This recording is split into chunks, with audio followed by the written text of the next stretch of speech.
السلام علیکم ناظرین، اور آج اس ویڈیو میں ہم بات کرنے والے ہیں ڈرامہ کورلش عثمان سیزن 2 ایپیسوڈ نمبر 52 کے پارٹ 3 کے بارے میں۔ جیسا کہ آپ سب لوگ جانتے ہیں کہ عبد الرحمن غازی شہید ہو چکے تھے، اور تبھی عثمان غازی کہتے ہیں کہ اب ہم اس کی شہادت کا بدلہ لیں گے، اور پھر بامسی صاحب عثمان غازی سے کہتے ہیں کہ کیا تم جانتے ہو کہ ہمارے ساتھ کیا ہوا ہے۔ اس کے بعد سب کو ہی عثمان صاحب کے قبیلے کے جانے والے اس قافلے پر حملہ کرنے کا بہت دکھ ہوا ہوگا، اور اتنی دیر میں سپاہی گندوز بھی وہاں پر آ چکا ہوگا، اور سب کو پتہ چل چکا ہوگا کہ اب تغائے بھی یہاں سے بھاگ گیا ہے، یعنی کہ جو ہم پر حملہ کرنے والا تھا وہ بھی بھاگ گیا، اور اوپر سے ہمارے تمام سپاہیوں کو بھی شہید کر کے چلا گیا۔ جیسی مالن خاتون جاتی ہیں عمر صاحب کے پاس، تب وہ پوچھتی ہیں کیا ہوا بیٹی، کیا کارواں قلعے پہنچ گیا، کیا اس نے جا کر کے وہاں پر جگہ بنا لی؟ مالن خاتون بتاتی ہے نہیں بابا، ہمیں راستے میں عثمان صاحب نے روک لیا اور انہوں نے کہا کہ آپ نہیں جا سکتے۔ تب عمر صاحب کہتے ہیں عثمان صاحب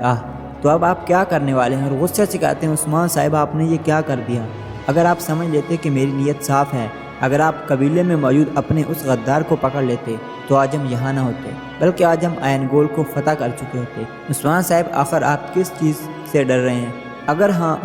ہم کو آپ نے اجازت دی ہوتی تو آج ہم اپنے گھوڑوں کے ذریعے قلعہ فتح کر لیتے۔ اس کے بعد مالن خاتون بتاتی ہیں کہ عثمان صاحب نے ہمارے قافلے کو روکا، لیکن انہوں نے بعد میں ہمیں چھوڑ دیا اور ہمارا سارا سامان دے دیا، لیکن انہوں نے گھوڑے رکھ لیے اور کہا کہ تم ہر چیز کی تجارت کر سکتے ہو، لیکن تم گھوڑے اور تلواریں نہیں بیچ سکتے، یہ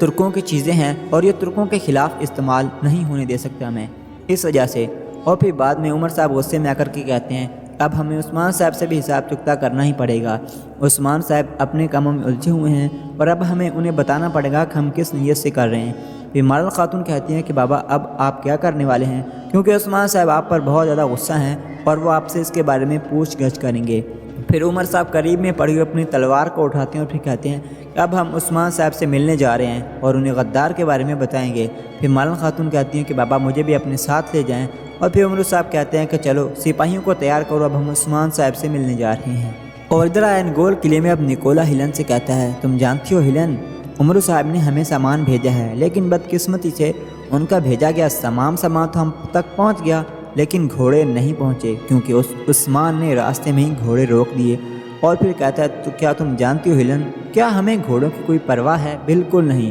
بلکہ ہمیں تو صرف اس چیز کی پرواہ ہے کہ دونوں قبائل کیسے آپس میں لڑتے ہیں۔ جیسا کہ عثمان صاحب جانتے بھی تھے کہ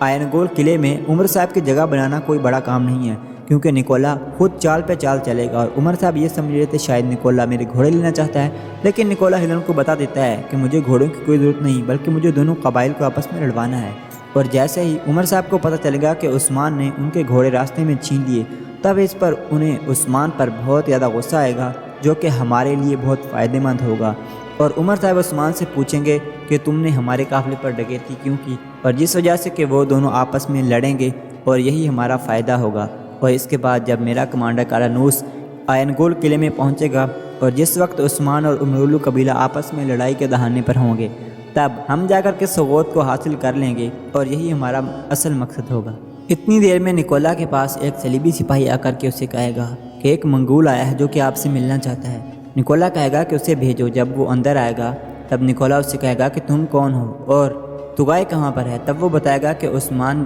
کا قافلہ جو کہ بران کی شادی پر قلعے میں جا رہا تھا، اس پر راستے میں حملہ ہوا ہے اور عثمان کی ساکھ خراب ہو چکی ہے۔ نکولا کہے گا کہ تم کون ہو اور تغائے کہاں پر ہے؟ اس پر وہ کہے گا کہ تغائے کونیا پہنچ چکا ہے اور میں گیہاتو کا ایک کمانڈر ہوں، وہاں پر کچھ سلجوقی وزیروں نے ٹیکس ادا نہیں کیا، اس وجہ سے تغائے وہاں پر گیا ہے۔ اس کے بعد نکولا اس سے کہے گا کہ میں اجنبیوں سے سیاست نہیں کرتا، مجھے کیا پتا کہ تم کس کے کمانڈر اور کیوں یہاں پر آئے ہو، چلے جاؤ۔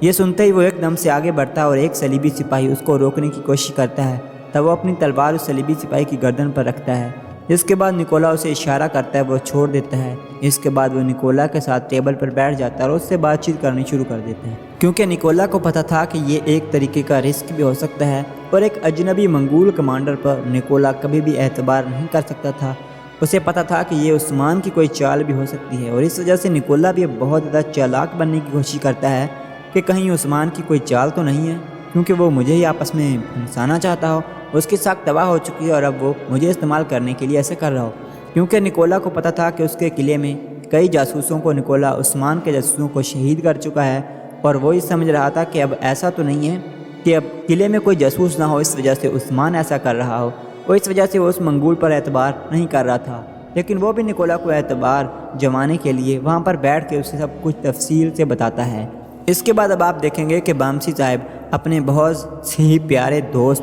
عبدالرحمن شہید کی قبر پر بیٹھے ہوں گے اور پھر یہ کہہ رہے ہوں گے کہ عبدالرحمن غازی تم نے شہادت کی بات کی تھی، اب دیکھو کہ تم شہید ہو گئے ہو، اور اب کہیں گے کہ اس کے بعد میری باری ہے۔ جو سنتے ہی جرکتائے بھی ایک دم سے حیران ہو جاتا ہے، اور جرکتائے بھی بامسی صاحب کے پاس ہی بیٹھا تھا، اور باقی تمام سپاہی جو تھے وہ قبیلے واپس چلے گئے تھے، اور صرف بامسی صاحب اور جرکتائے عبدالرحمن سپاہی کی قبر پر بیٹھے ہوئے تھے۔ اور بامسی صاحب کا عبدالرحمن غازی بہت اچھا دوست تھا، جس وجہ سے عبدالرحمن غازی کی قبر پر بیٹھے ہوئے بامسی صاحب رو رہے تھے اور جرکتائے سے کہہ رہے تھے کہ اب اس کے بعد میرا نمبر ہے، یعنی کہ میں شہید ہوں گا۔ جرکتائے بامسی صاحب سے ایسی باتوں کی توقع نہیں رکھتا تھا، اور وہ بہت پریشان تھا اور بامسی صاحب سے کہہ رہا تھا کہ آپ ایسا کیوں کہہ رہے ہیں، اللہ نے چاہا تو انشاءاللہ آپ ہمارے ساتھ اور بہت سی جنگیں لڑیں گے۔ تب پھر بامسی صاحب جرکتائے کو ہر چیز کا مطلب سمجھاتے ہیں اور اس سے اپنی بات چیت وغیرہ کرتے ہیں، اور عبدالرحمن غازی کے بارے میں اسے اپنی دوستیوں کے بارے میں آگاہی دیتے ہیں۔ آج کی ایپیسوڈ یہیں پر ختم ہوتی ہے۔ امید کرتے ہیں کہ آپ کو ہماری ویڈیو پسند آئے گی۔ ہم ملتے ہیں آپ سے ایک اور نئی ویڈیو میں، تب تک کے لیے اللہ حافظ۔